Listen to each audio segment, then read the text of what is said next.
Olá pessoal, vamos então à terceira e última parte, né, dessa minha apresentação, dessa videoaula. Acertando ver isso, o volume tá bom. Terceira parte dessa videoaula sobre um capítulo do livro A Era dos Extremos, do historiador Eric Hobsbawm. Então, né, expor um pouco do que é o conteúdo das páginas finais deste capítulo. Né? É um capítulo que aborda, entre outros temas, a relação entre os cientistas e a política. Essa geração de cientistas, né, da qual a gente conversou nas partes anteriores, né, esses cientistas que protagonizaram essa revolução no campo da ciência, né, cientistas que fizeram grandes descobertas, sobretudo no campo da física, né, nas primeiras décadas do século XX, né, no período que vai de 1900 aproximadamente até a Segunda Guerra Mundial, final da década de 1930, eram cientistas que viveram muito intensamente os conflitos políticos da sua época. Eles eram indivíduos bastante politizados, né, até mesmo pelo contexto, né, nacional em que eles atuaram. Grande parte desses cientistas eram alemães, né, entre esses alemães muitos judeus, cientistas judeus também em outros países, e nos outros países, na Inglaterra, né, na França, enfim, eram países também muito envolvidos, né, naquele período tenso do entre guerras. Né. Nesse período, grande parte dos cientistas, especialmente no campo da física, grande parte dos cientistas abraçou as ideias da esquerda. Eles eram socialistas, alguns deles eram até comunistas. Isso tem a ver com vários fatores. Né? Havia a ideia, né, a ideia que era uma parte muito importante no discurso da esquerda da época, né, a ideia de que a ciência ela poderia dar uma contribuição importante para um mundo mais justo, para um mundo muito desigual. Né? E quer dizer, esse ponto de vista, essa crença, né, foi endossado por uma parcela importante dos cientistas. Um outro aspecto também que influenciou muito na politização dos cientistas foi, né, justamente o que eu estava me referindo, a perseguição movida contra os judeus pela Alemanha nazista, pela Alemanha e seus aliados, pela Itália fascista também, a Itália de Mussolini. Né. Então, era um contexto em que a ciência estava muito vinculada à política, inclusive porque, a partir de um certo momento, as novas descobertas da física, as descobertas sobretudo a estrutura do átomo e as descobertas ligadas à teoria da relatividade de Einstein, né, logo se percebeu o potencial militar que essas descobertas científicas teriam.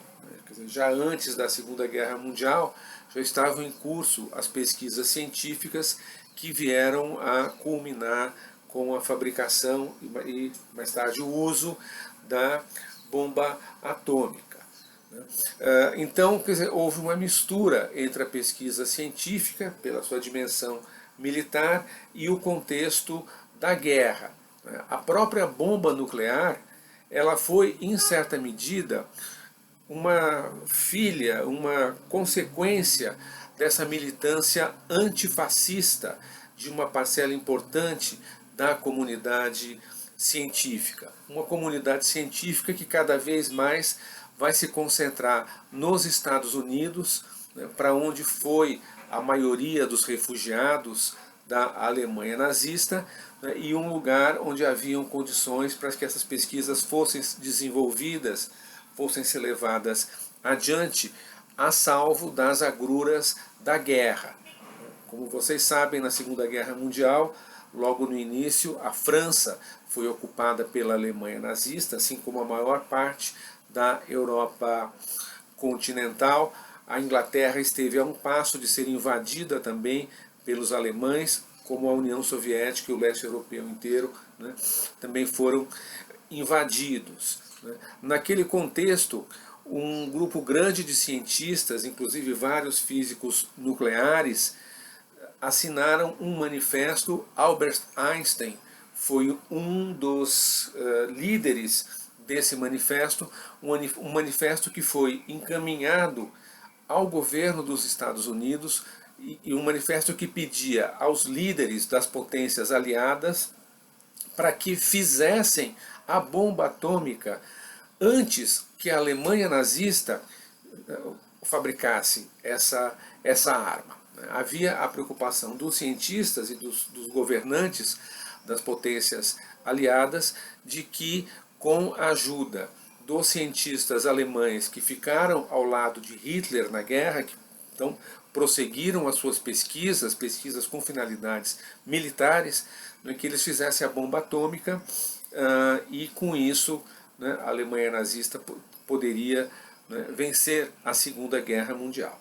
Né. Hoje, à luz de pesquisas históricas, né, de um entendimento mais profundo do que foram os bastidores daquele conflito, né, com revelações que vieram e descobertas, né, de documentos históricos depois da Segunda Guerra Mundial, hoje se sabe que não era tão urgente assim a fabricação da bomba atômica pelos Estados Unidos. Isso porque, né, naquele contexto da guerra, Hitler, diante da pressa que ele tinha de derrotar os seus inimigos, ele percebeu que a fabricação da bomba atômica, nas condições que a Alemanha tinha naquele momento, era algo que iria durar muito tempo.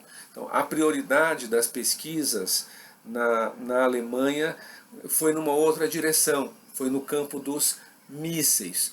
Pesquisas que eram lideradas por um dos grandes nomes da ciência e mais tarde, mais tarde das pesquisas espaciais no século XX, o Wernher von Braun.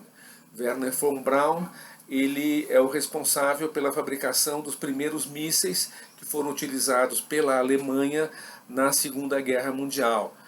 O míssil V1 e depois o míssil V2, que foram lançados contra a Inglaterra a partir da França ocupada pelos alemães. É bastante curioso que esse von Braun, ao final da guerra, ele se entregou aos Estados Unidos, né, num contexto em que havia uma disputa entre soviéticos e estadunidenses para capturar, para controlar e, né, levar para suas fileiras cientistas alemães, né, detentores de uma parcela importante do conhecimento técnico e científico da época.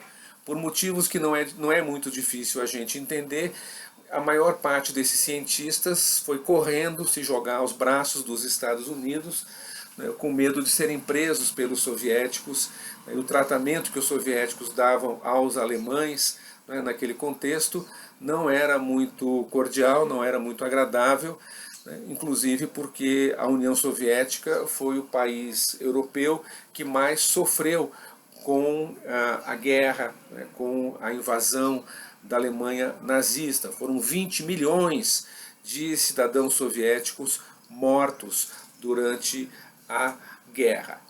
Nenhum país europeu teve perdas tão grandes. A única comparação que se pode fazer é com as perdas humanas, né, ocorridas no Japão e na China durante a Segunda Guerra Mundial. Né. Então a fabricação da bomba atômica, né, a toque de caixa nos Estados Unidos, o filme que eu estou indicando para vocês assistirem, Hiroshima, ele mostra isso muito bem. O projeto Manhattan se deu então nesse contexto. É bastante interessante a gente notar que Ao final da guerra, né, quando a derrota da Alemanha já estava consumada e ao mesmo tempo se travava a guerra na Ásia, a guerra dos aliados contra o Japão, especialmente dos Estados Unidos, esses mesmos cientistas que antes pediram ao governo dos Estados Unidos para que acelerasse a fabricação da bomba, eles tentaram impedir que essas bombas fossem lançadas contra a população civil japonesa, né, em Hiroshima, e 3 dias depois em Nagasaki. Foram centenas de milhares de mortos nesses 2 ataques. Mas aí já era tarde demais, as bombas realmente, né, foram lançadas. Né. Mais tarde, depois da guerra, a questão nuclear ela continuou, né, a agitar a comunidade científica, especialmente os físicos, nos Estados Unidos. Depois da bomba atômica, o passo seguinte foi a fabricação da bomba de hidrogênio, que é muitas e muitas vezes mais poderosa, mais destruidora do que a bomba atômica. E nesse contexto da fabricação da bomba de hidrogênio, aquela comunidade de físicos nucleares que havia trabalhado juntos, né, na fabricação da bomba atômica, eles se dividiram. Houve uma corrente importante, liderada por um físico chamado Oppenheimer, que era contra a fabricação da bomba de hidrogênio, né, pelo seu impacto humano, pela devastação que ela é capaz de causar. E houve uma polêmica famosa. Então, de um lado, Oppenheimer, contrário à fabricação da bomba de hidrogênio pelos Estados Unidos, numa época em que ninguém ainda tinha bomba de hidrogênio, e do outro lado um físico chamado Teller. Teller foi o grande impulsionador, o líder do projeto da bomba de hidrogênio, que durante algum tempo deu uma vantagem aos Estados Unidos sobre a União Soviética na Guerra Fria, mas essas vantagens em geral costumam ser temporárias. Pouco tempo depois, a União Soviética, que já tinha feito a bomba atômica apenas 3 anos depois dos Estados Unidos, fez também a bomba de hidrogênio. É interessante notar que a bomba atômica soviética foi construída graças a informações obtidas por espionagem, né, sobretudo informações originárias de cientistas, especialmente cientistas europeus, que trabalharam no projeto Manhattan, que participaram da fabricação da bomba atômica e que eram simpatizantes da União Soviética, alguns deles eram comunistas. O Hobsbawm ele observa uma diferença, né, entre essa geração de cientistas do pré-Segunda Guerra Mundial e os cientistas que vieram depois da Segunda Guerra. Depois da Segunda Guerra, ele observa a ciência, então, ela se despolitiza. A partir de 1945, sobretudo a partir dos anos 50, na medida em que aquela geração do pré-guerra foi sendo substituída por novos cientistas, né, e aquela experiência traumática da guerra, dos conflitos políticos associados à Segunda Guerra Mundial e ao período do entre-guerras, a luta contra o fascismo, etc., né, que essa memória, né, que vai ficando para trás, vai se formando uma nova geração, né, que não passou por isso. Então, os caminhos da política e da ciência vão se dar de uma forma mais separada. É um período de maior profissionalização da ciência, o número de cientistas se multiplica muitas vezes, existe muito dinheiro envolvido, os governos, as empresas colocam muito dinheiro na pesquisa científica, a pesquisa científica é vista amplamente como algo estratégico, né, para as grandes potências do mundo. Né?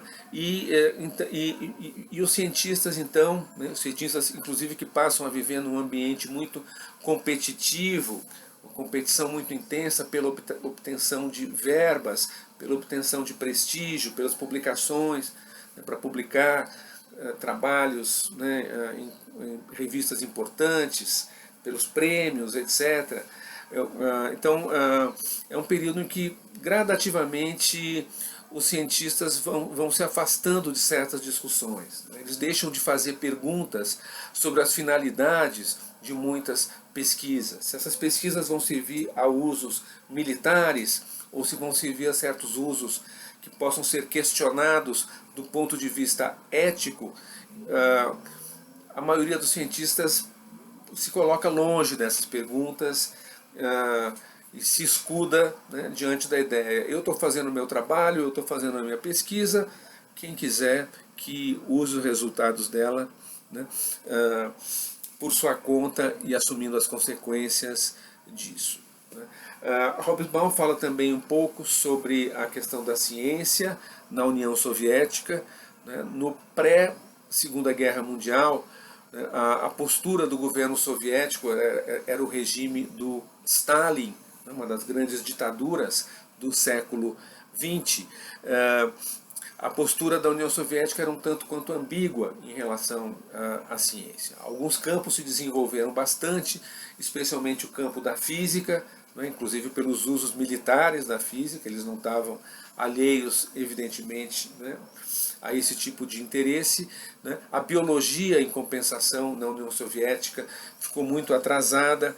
Houve uma famosa polêmica que o Hobsbawm ele apresenta resumidamente no livro dele, né, em que o que era o grande biólogo soviético na época, Vavilov, ele cai em desgraça, né, ele cai no desagrado do governo, porque as pesquisas dele, que eram sintonizadas com o que havia de mais avançado na biologia do Ocidente, elas não prometiam os resultados imediatos. A biologia era muito associada à fabricação, né, à produção de alimentos numa escala maior, né, para resolver o problema do abastecimento, da fome na União Soviética.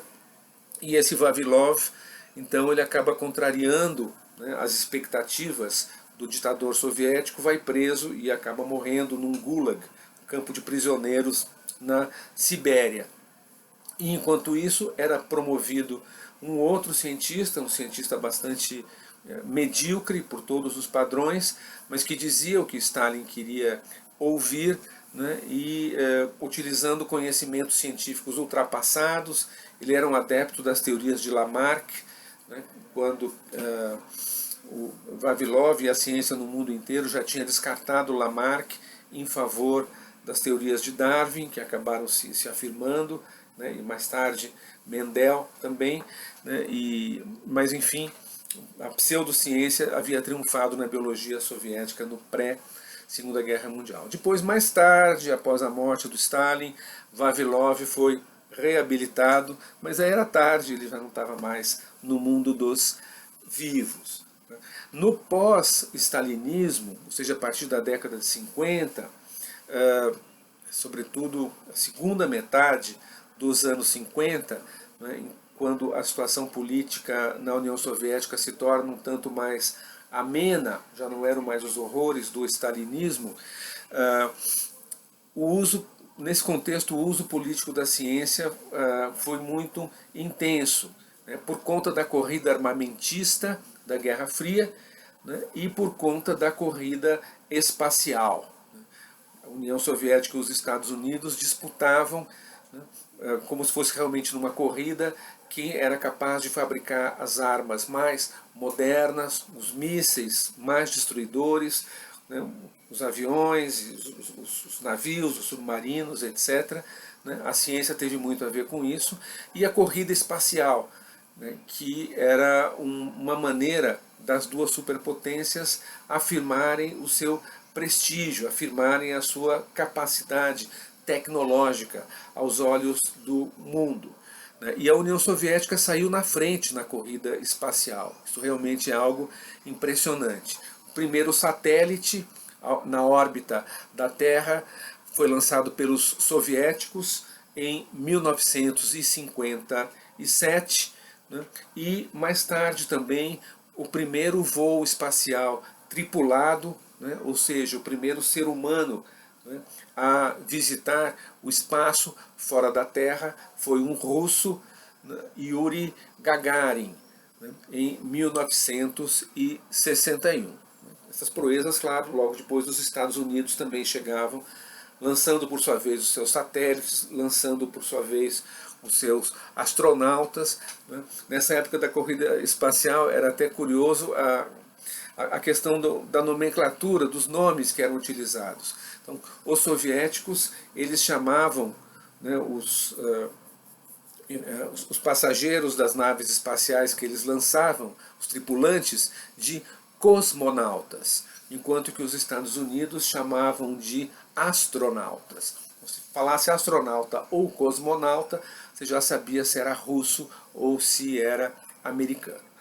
Também em relação à União Soviética, Hobsbawm ele faz questão de mencionar a participação de cientistas entre aqueles soviéticos que combateram politicamente o regime ditatorial, especialmente Andrei Sakharov, que foi o criador, o pai da bomba de hidrogênio na União Soviética, nos anos 50, nos anos 60 e até os 70, os 80, começo dos 90, ele se torna um chamado dissidente. Né? Ele vai ser um dos líderes da oposição democrática dentro da União Soviética.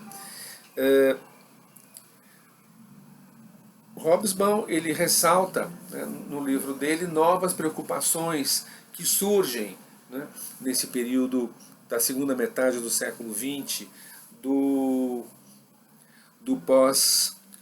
pós-guerra. Né? Aquela ideia positiva da ciência como algo que está mudando a vida humana para melhor, essa ideia passa a ser contrabalançada por uma ideia oposta, uma ideia associada à percepção que começa a se generalizar, a percepção dos riscos, os riscos associados aos avanços científicos. O primeiro risco deles, que já vem da própria Segunda Guerra Mundial, é o pesadelo da guerra nuclear. É preciso aqui a gente, né, levar em conta, né, que a partir de 1945 a gente tem várias gerações, né, de pessoas no mundo inteiro, inclusive a minha geração, eu nasci em 1956, né, gerações que se formaram debaixo da sombra daquilo que se chamava do holocausto nuclear. Ou seja, a ideia de que em algum momento poderia eclodir uma terceira guerra mundial entre Estados Unidos e União Soviética, cada uma dessas superpotências com os seus respectivos aliados, né?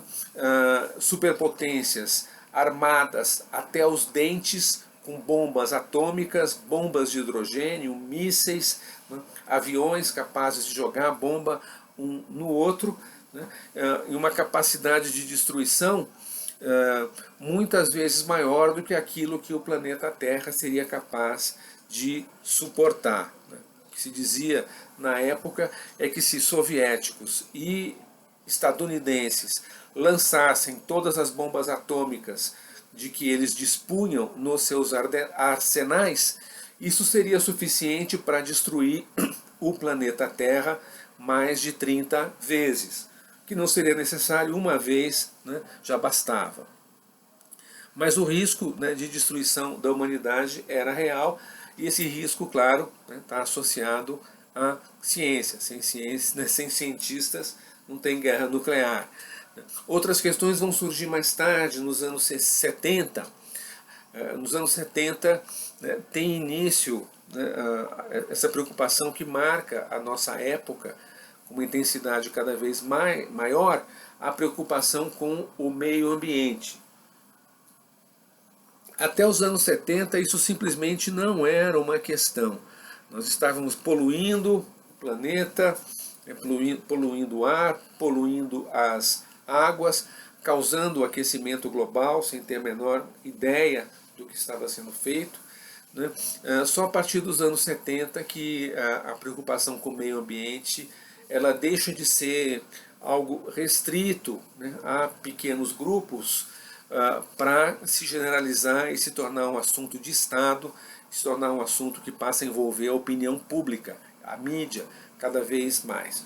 Um sinal de alerta que surge nos anos 70 é uma descoberta relacionada com a camada de ozônio. Descobre-se que um certo gás, utilizado sobretudo na refrigeração, ou seja, nas geladeiras, nos frigoríficos, são os CFCs, o clorofluorcarbono, que esses gases, ao vazarem para a atmosfera, eles destroem a camada de ozônio, uma camada que é muito importante porque ela nos protege da radiação ultravioleta e outros raios solares que, se chegarem até nós sem nenhuma filtragem, tem um impacto forte sobre a saúde, causando câncer e outros problemas.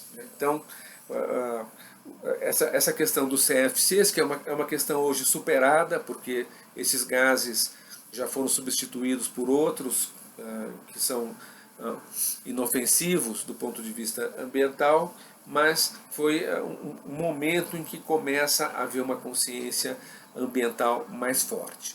Logo em seguida, a partir dos anos 80 e sobretudo dos 90, entra na agenda global a questão do aquecimento do planeta, das mudanças climáticas e a relação entre o chamado efeito estufa, que é o aquecimento global, a relação que o efeito estufa tem com o consumo de combustíveis fósseis.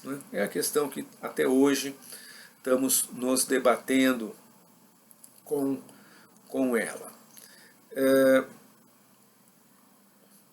No campo da biologia, vão surgir e vão ganhar muito espaço discussões sobre as implicações éticas, sociais e políticas de certas pesquisas. Nos anos 60, muito intenso sobre a genética, sobre o peso que os na definição de características humanas, especialmente a inteligência. É uma época em que ocorrem disputas muito acirradas nos meios acadêmicos relacionadas com os genes, especialmente os genes ligados à inteligência. O campo científico se divide ali em duas alas. Uma ala conservadora, chamada de a direita, que encarava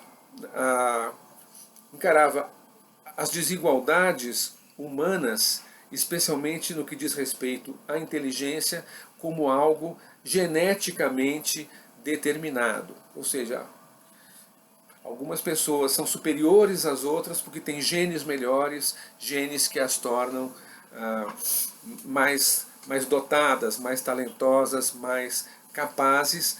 Portanto, as desigualdades humanas teriam uma base natural. No campo oposto, cientistas chamados de progressistas, que era o campo da esquerda, na área da ciência, que consideravam que o impacto desses genes na inteligência não é algo tão determinante, e que as desigualdades entre as pessoas têm muito mais a ver com o ambiente em que elas vivem, com o acesso que elas têm às oportunidades de educação, de saúde, de uma alimentação adequada, de uma estrutura familiar que favoreça o desenvolvimento intelectual e assim por diante. E sendo assim, sendo as desigualdades muito mais fruto do ambiente social e econômico do que a genética, do que a natureza, essas desigualdades elas poderiam ser eliminadas em grande parte pelas políticas públicas, que é a questão que no final das contas acabou prevalecendo. Uma infinidade de pesquisas, sobretudo ligadas ao conceito que teve muito na moda, que hoje está em desuso, que é o QI, consciente de inteligência. Nenhuma dessas pesquisas se mostrou conclusiva. Também passa a se discutir, a partir já Na época em que o Hobsbawm estava escrevendo esse livro, nos anos 90, na parte final do século XX, né, já havia uma discussão muito intensa sobre limites da pesquisa, limites éticos da pesquisa, especialmente aquelas pesquisas relacionadas com a reprodução humana. É uma época em que há um grande salto no conhecimento sobre o DNA que havia sido descoberto, a sua estrutura, né, em forma de hélice nos anos 50. Né.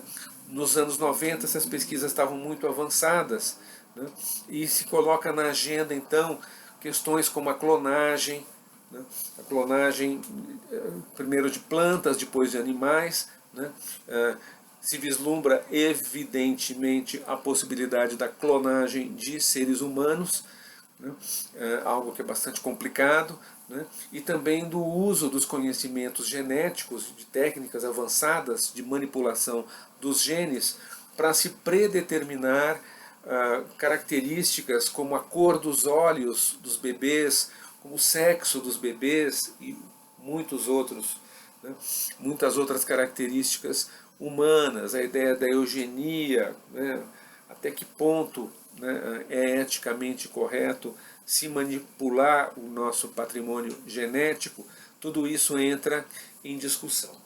A frase do Hobsbawm, que eu anotei aqui, muito interessante sobre isso, ele diz, né, em relação a esse debate: o que agora estava em causa não era a busca da verdade, mas a impossibilidade de separá-la de suas condições e consequências.